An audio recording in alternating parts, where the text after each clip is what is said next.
इयत्ता पहिली विषय मराठी स्वरचिन्हांचा उपयोग भाग 10। आजच्या भागामध्ये आपण बघणार आहोत अ हा स्वर आणि एक काना आणि डोक्यावर अर्धचंद्र असलेलं हे त्याचं स्वरचिन्ह। आपण बघत आहात मराठी दुनिया चॅनलवर नवीन असाल तर सबस्क्राइब करणे विसरू नका। व्हिडिओ आवडल्यास लाईक आणि शेअर करा।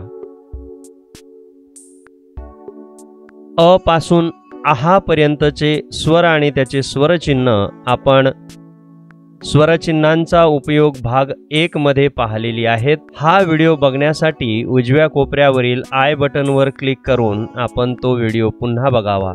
आज आपण समजून घेणार आहोत अ हा स्वर आणि त्याचे एक काना आणि डोक्यावर अर्धचंद्र हे स्वरचिन्ह। हे स्वरचिन्ह क पासून ज्ञ पर्यंतच्या व्यंजनांना लावल्यानंतर त्याचा उच्चार काय होतो हे आपण बघूया। क ला जर आपण अ जोडलं तर त्याचा उच्चार होतो क। म ला आपण अ जोडल्यास त्याचा उच्चार होतो म। ल ला अ जोडल्यास त्याचा उच्चार होतो ल। घ ला अ जोडल्यास त्याचा उच्चार होतो घ। र ला अ जोडल्यास त्याचा उच्चार होतो र।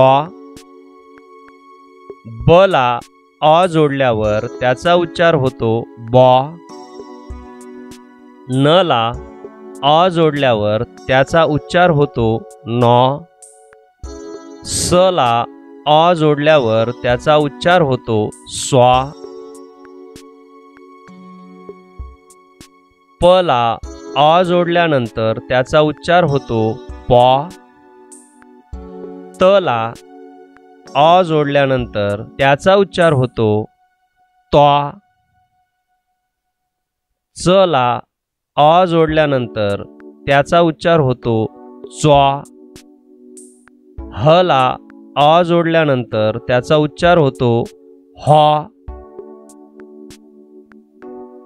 झ ला अ जोडल्यानंतर त्याचा उच्चार होतो झ। द ला अ जोडल्यानंतर त्याचा उच्चार होतो द। ड ला अ जोडल्यानंतर त्याचा उच्चार होतो ड। व ला अ जोडल्यानंतर त्याचा उच्चार होतो व।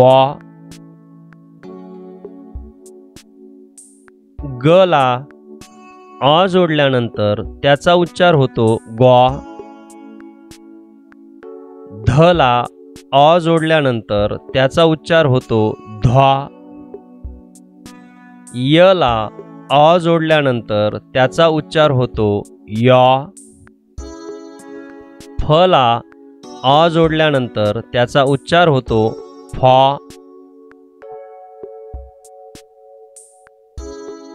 ज ला अ जोडल्यानंतर त्याचा उच्चार होतो ज। श ला अ जोडल्यानंतर त्याचा उच्चार होतो श। ळ ला अ जोडल्यानंतर त्याचा उच्चार होतो ळ। ख ला अ जोडल्यानंतर त्याचा उच्चार होतो ख।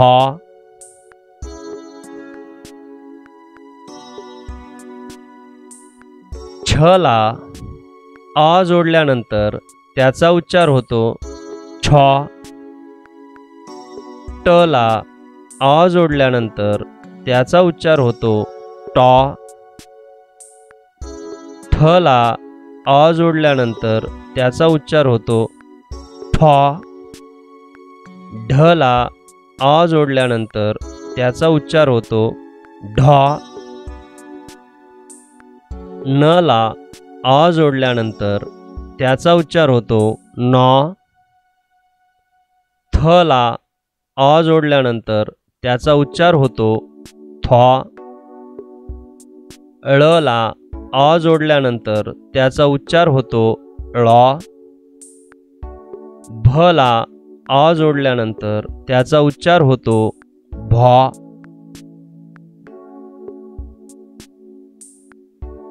व ला अ जोडल्यानंतर त्याचा उच्चार होतो व. श ला अ जोडल्यानंतर त्याचा उच्चार होतो श. क्ष ला अ जोडल्यानंतर त्याचा उच्चार होतो क्ष. ज्ञ ला अ जोडल्यानंतर त्याचा उच्चार होतो ज्ञ.